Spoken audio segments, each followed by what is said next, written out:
Got a little bit too big for my britches that time. Hello guys and gals, Buffalo here. Welcome back to the range. Last winter I done a review on my Ruger LCRx 3-inch barreled revolver chambered in .22 Magnum, which is this one here on the right. And in that video I promised you guys that I would get around to doing a review on the .22 long rifle version. Pretty much the same gun, there are a few differences, and I thought I'd start this video with some of those differences.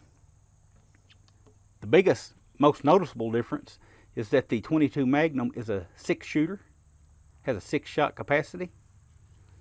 And if you choose the .22 long rifle version, you get 8 shots. You've got an 8-shot capacity over here. Something else I noticed different with these two revolvers, and it may be just the samples that I've had. I don't know if they're all like this or not. Maybe some of you guys can let me know. I only have one sample of each one. But the .22 Magnum has a recessed crown at the muzzle, while the .22 long rifle does not.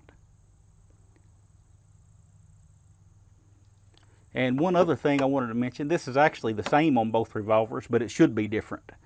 The ejector rod length. You see, these are the same on both of these revolvers. But the .22 Magnum, in my opinion, should have a full-length ejector on it. The .22 long rifle, of course, doesn't need a longer rod. This is just fine for it. I've not had a single issue unloading this revolver.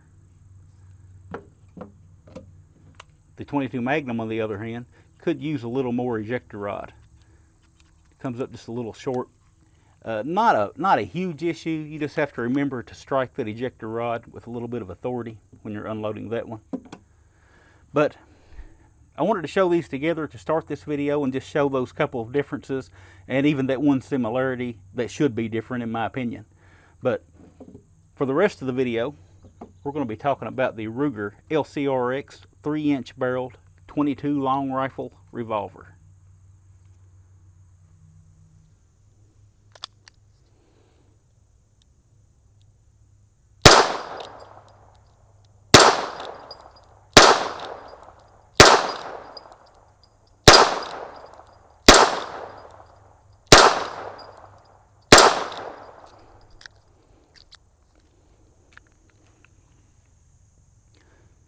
Now, when I got this revolver out of the box, I did have to adjust the rear sight pretty much all the way down.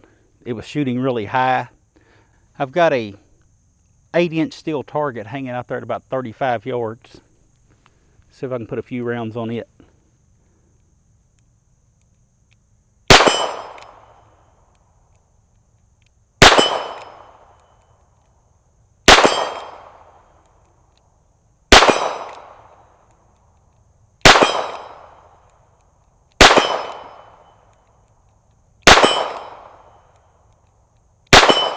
All right, so plenty accurate to shoot small game like rabbits and squirrels and things with if I needed to put something in the pot.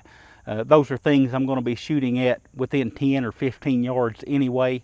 I'm not going to be taking real long shots at a rabbit or a squirrel or something like that. So this little revolver is, it's got a good set of sights on it, which allows me to be plenty accurate with it. I'll try the big gong out here at 60 yards.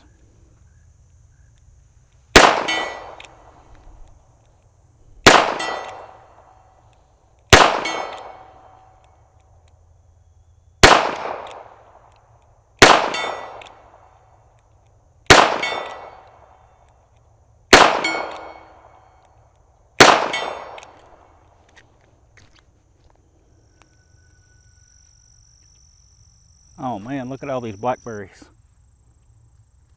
You guys see me with purple fingers, you know what's going on. I like to eat them straight off the briar like that. That's how you build your immune system.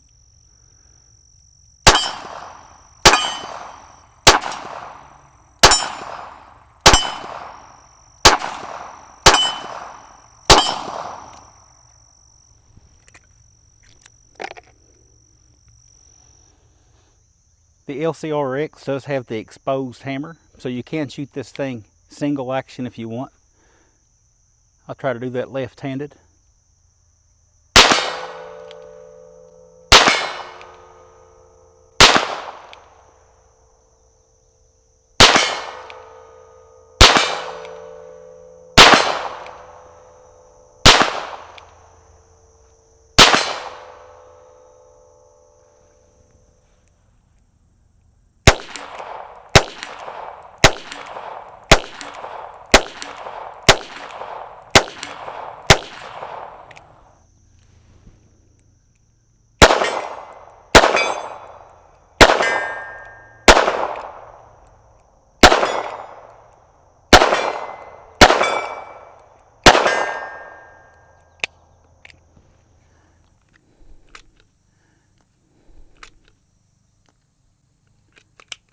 Okay, so for you guys that aren't familiar with the Ruger LCR, the 22 long rifle, the 22 Magnum, and the 38 Special have an upper frame made of aluminum.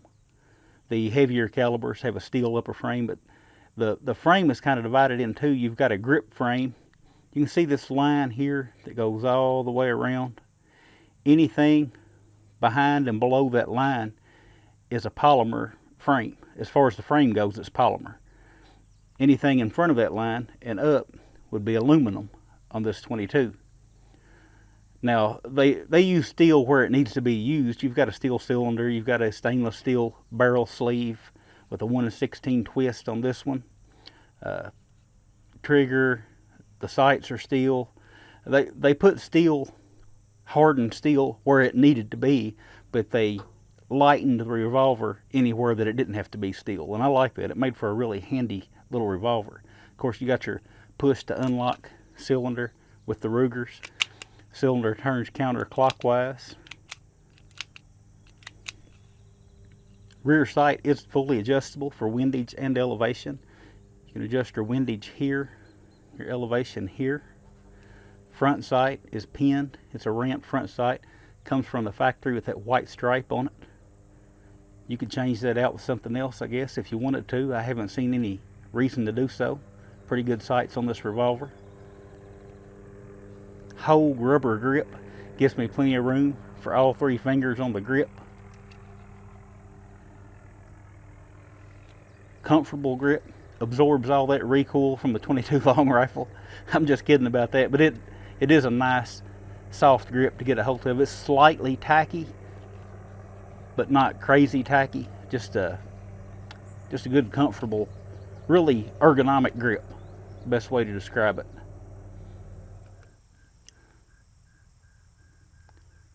As you can see, this is just an empty case.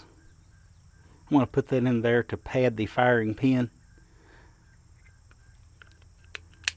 These are supposed to be safe to dry fire, but I don't like to take chances with my rim fires. But we're going to do a trigger pull gauge here, trigger pull weight. In double action, this scale only goes to 12 pounds, and 12 pounds doesn't even come close to breaking this trigger. I'm going to guess that this trigger is probably in the 16 to 18 pound range. This gun has a very heavy trigger, and a lot of people, when they done their initial reviews on this gun when they first came out, gave high praises to this trigger about how good it felt. Now, it is a good feeling trigger in that it's predictable, but it's not mushy or doesn't feel gritty or anything like that. But it is super heavy. So make sure I got my spent brass where it needs to be. We can test the single action, even though I rarely shoot this gun in single action.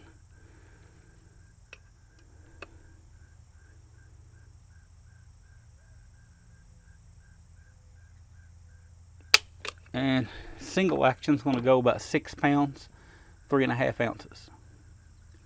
Now, that does make the gun harder to shoot. It's such a lightweight gun. We'll look here. I'll remove that empty piece of brass.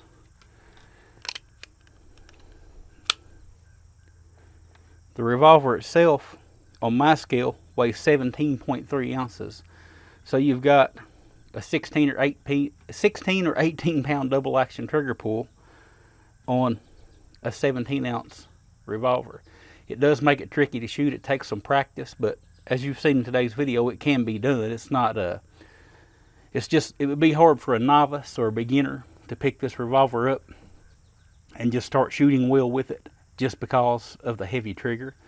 And I understand that with a rim fire, you need a heavy blow on that firing pin to get reliable ignition every time. And to Ruger's credit, I haven't had any misfires with this revolver. It sets them off every time, but it is a heavy trigger. I just thought you guys should know about that. This revolver does have the transfer bar safety system in it. The hammer cannot make contact with the frame mounted firing pin unless the trigger is pulled and held to the rear. I always get asked about that if I forget to mention it, so I'm just covering myself here. I can't remember if I mentioned it earlier in the video or not, but the gun is safe to carry around in all the chambers. Most modern revolvers, pretty much all of them that I know of, are safe to carry. They'll have some sort of either a transfer bar, or like the Smith & Wessons, they'll have a hammer block. They'll have something in there to make it safe to carry, and this one certainly is. I look at this as a kit gun. I take this thing with me just about everywhere outdoors. Either this or the 22 Magnum version. Most of the time it's this because of the extra 2 shots and the fact that ammo's less expensive, easier to get. I reach for this one more than the 22 Magnum. I really like that 22 Magnum revolver, but I find myself reaching for this one more than that one. Taking it fishing, I've taken it camping, hiking, on my bike, not my motorcycle. I don't have a motorcycle, but on my road bike, I'll take this thing along. In addition to, I'm always carrying a gun on my person, but in addition to that, I'll stick this thing in a backpack or a tackle box or something like that, just to have a small bore utility gun around when I might need it. To dispatch an animal out of a trap, dispatch an animal that's been hit on the road or something. Sometimes you don't want to shoot a big 45 right here, right in your face. You can take something like this and it's not a big deal. If I want to put a squirrel in the pot, this thing has a good set of sights on it. I can easily hit a rabbit or a squirrel or whatever out to 10, 15 yards with no problem, especially if I want to go in single action. Just very useful. I found it useful. I've used it a lot. Never had any issues with it as far as firing. Never had any misfires. The only problems I ever had with this gun is when I shot some of that steel case Russian 22 ammo in it, and it was really hard to eject them out. It still ejected them. I just had to really pound on it to get those out of there. But other than that, haven't had a single issue to report, and I've had this gun for quite a while. Now, suggested retail on these things, I looked at it this morning before I made this video, and of course that may change if you're watching this video a year or two down the road. Maybe things have settled down then, but MSRP was $700, $699.99. That's a lot of money for a little 22. I paid almost $500 for this one, and I think that's about what they go for, is around $500. It's not bad when compared to some of the other kit guns like the Smith & Wesson. It's even more expensive, but it's still a lot of money for a little 22. So did want to make you guys aware of that. And I think that's about pretty much all I wanted to talk about today. So hope you guys have a good one. I hope you enjoyed the video. It's always good to be out here on the range, and I'll talk with you guys again soon.